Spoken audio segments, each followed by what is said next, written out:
उसका कितना बड़ा एक्सपांस। आजकल क्या है, जापानी एक तकनीक है बोनसाई। उसमें बोनसाई तकनीक में क्या किया जाता है कि बड़े बड़े पौधों को, जो कि सामान्यतः बहुत बड़े, जैसे बरगद है कितना बड़ा होता है, अत्यंत विशाल वृक्ष, उसको भी छोटा करके एक छोटे से पॉट के अंदर लगा के अंदर घर के अंदर डेकोरेटिव पीस की तरह रख दिया जाता है। जीवित पेड़ है, पत्ते भी हैं उसमें, लेकिन बहुत छोटा, मतलब उसकी आप कल्पना नहीं कर सकते कि उसको कितना छोटा कैसे कर दिया गया। लेकिन वो जो छोटा कर दिया है वो शौक की बात है, लेकिन बड़ा कितना हो सकता है ये उसका अंदर का पोटेंशियल है। और ये पोटेंशियल कैसे पता लगता है, जब वो विर्गो के कांटेक्ट में आता है। वर्गो क्या है, वर्गो है आपकी एग्रीकल्चरल फील्ड। अब इस एग्रीकल्चरल को केवल कृषि से मत जोड़ के रखिएगा। एग्रीकल्चर का मतलब ये हुआ जहां जो कोई चीज किसी की डेवलप होने की कैपेबिलिटी को सपोर्ट कर सकती है, तो कृषि वर्गो है। खैर, थोड़ा और डिटेल बाद में चलेंगे, अभी हम ये सीधे सीधे समझते हैं। वर्गो एक लैटिन शब्द है या ग्रीक शब्द, जो भी कह लीजिए। वर्गो वर्जिन से है, और कन्या, कन्या भी वर्जिन का ही अर्थ होता है। जो अविवाहित होती है, किशोरी होती है, उसको कन्या कहते हैं। जो कम उम्र की होती है उसको बालिका कहते हैं। कन्या राशि के क्या है कैरेक्टरिस्टिक, बृहद पाराशर होरा शास्त्र के अनुसार ये हिल रिसोर्टर है। हिल रिसोर्टर मतलब पर्वतों में रहने वाली, अर्थात ऊंचाइयां छूने वाली। अब फिलोसफी को साथ साथ समझना शुरू करिए। अब मेरे ख्याल में ये चीज अब थोड़ी सी आप पकड़ना शुरू कर रहे होंगे, वो समझिए शब्दों की। Strong in the day time, it rises with its head, शीर्षोदय, ये सबको क्लियर होगा। मीडियम बिल्ट होता है। बाइपेड साइन, द्विपद, रिजाइड्स इन द साउथ, दक्षिण दिशा की है। It has grain and fire in its hands. Grains तो आपको समझ में आ गया होगा, ये फायर क्या है।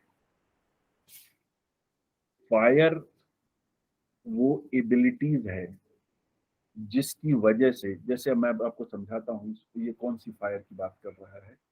एक फिजिकल फायर होती है, एक वो फायर जो किसी चीज को जनरेट करने के लिए आवश्यक होती है। आपने कभी पीपल या बरगद के पेड़ को के बीज से उगाया है, या कभी सुना है कि किसी ने बरगद या पीपल का पेड़ बीज से उगाया? उगता बीज से ही है, होता बीज से ही पैदा है वो, मतलब। लेकिन क्या कोई व्यक्ति उगा सके? जैसे हम बाकी फसलें लेते हैं या बाकी फलों को बोते हैं या बाकी ऑर्नामेंटल प्लांट लगाते हैं, क्या कभी किसी ने सुना देखा है? नहीं देखा होगा। और हमें ये पेड़ कहाँ लगे मिलते हैं? पुरानी बिल्डिंग या ऐसी जगह पे जहां पे ह्यूमन इंटरफेरेंस कम हो, छत के ऊपर, दीवारों पे, ऊंची दीवारों पे, पुरानी बिल्डिंग के क्रैक्स के बीच में बरगद के और पीपल के वृक्ष। मेरे ख्याल में आप सभी लोग पहचानते होंगे बरगद और पीपल के वृक्ष कैसे होते हैं। हाँ जी। ये कभी भी आदमी अपने हिसाब से नहीं उगा सकता इनको। ये कहाँ पे कैसे होते हैं प्रोपगेट? ये या तो जैसे बरगद है, बरगद को तो आप उसकी टहनी काट के लगा देंगे, या जो उसकी जो एरियल रूट्स बारिश के मौसम में निकल के आती हैं, उसके नीचे मिट्टी लगा दीजिए तो उसके पत्ते निकल आएंगे। उसका तो उसको कहते हैं वेजिटेटिव प्रोपगेशन। लेकिन नेचर सीड से प्रोपगेट करता है उसको। प्रोपगेट का मतलब बढ़ाना। वो कैसे बढ़ाता है कि जो बर्ड्स हैं उनके फ्रूट्स को खाती हैं, डाइजेस्ट करती हैं।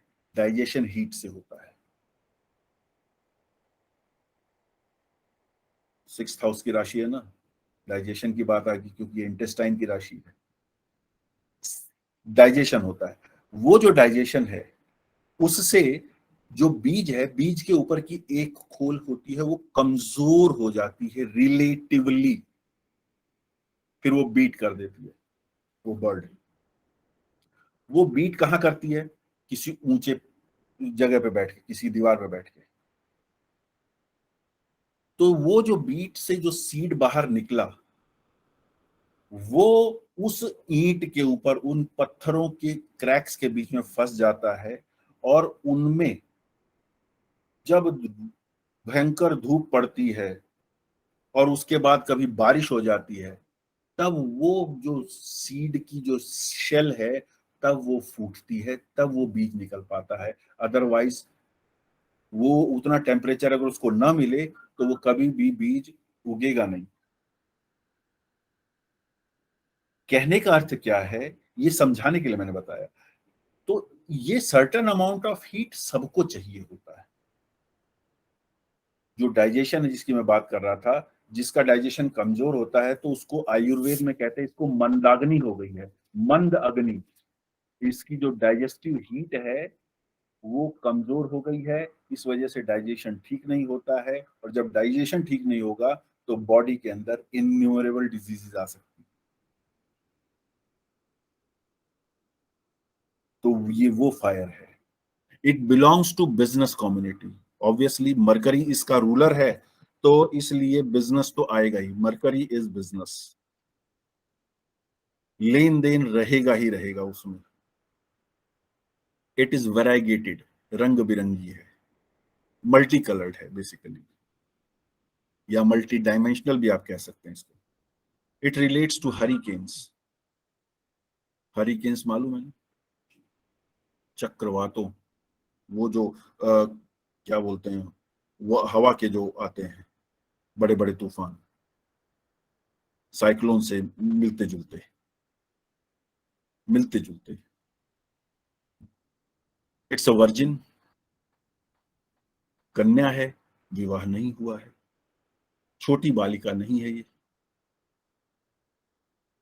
इट इज तामसिक इन डिस्पोजिशन। ये तामसिक गुण की है, सात्विक, राजसिक, तामसिक। तामसिक नेगेटिव गुण माना जाता है, और इसका रूलर मरकरी है। अब आइए इसके सिंबोलिज्म, इसका ये जो ग्लिफ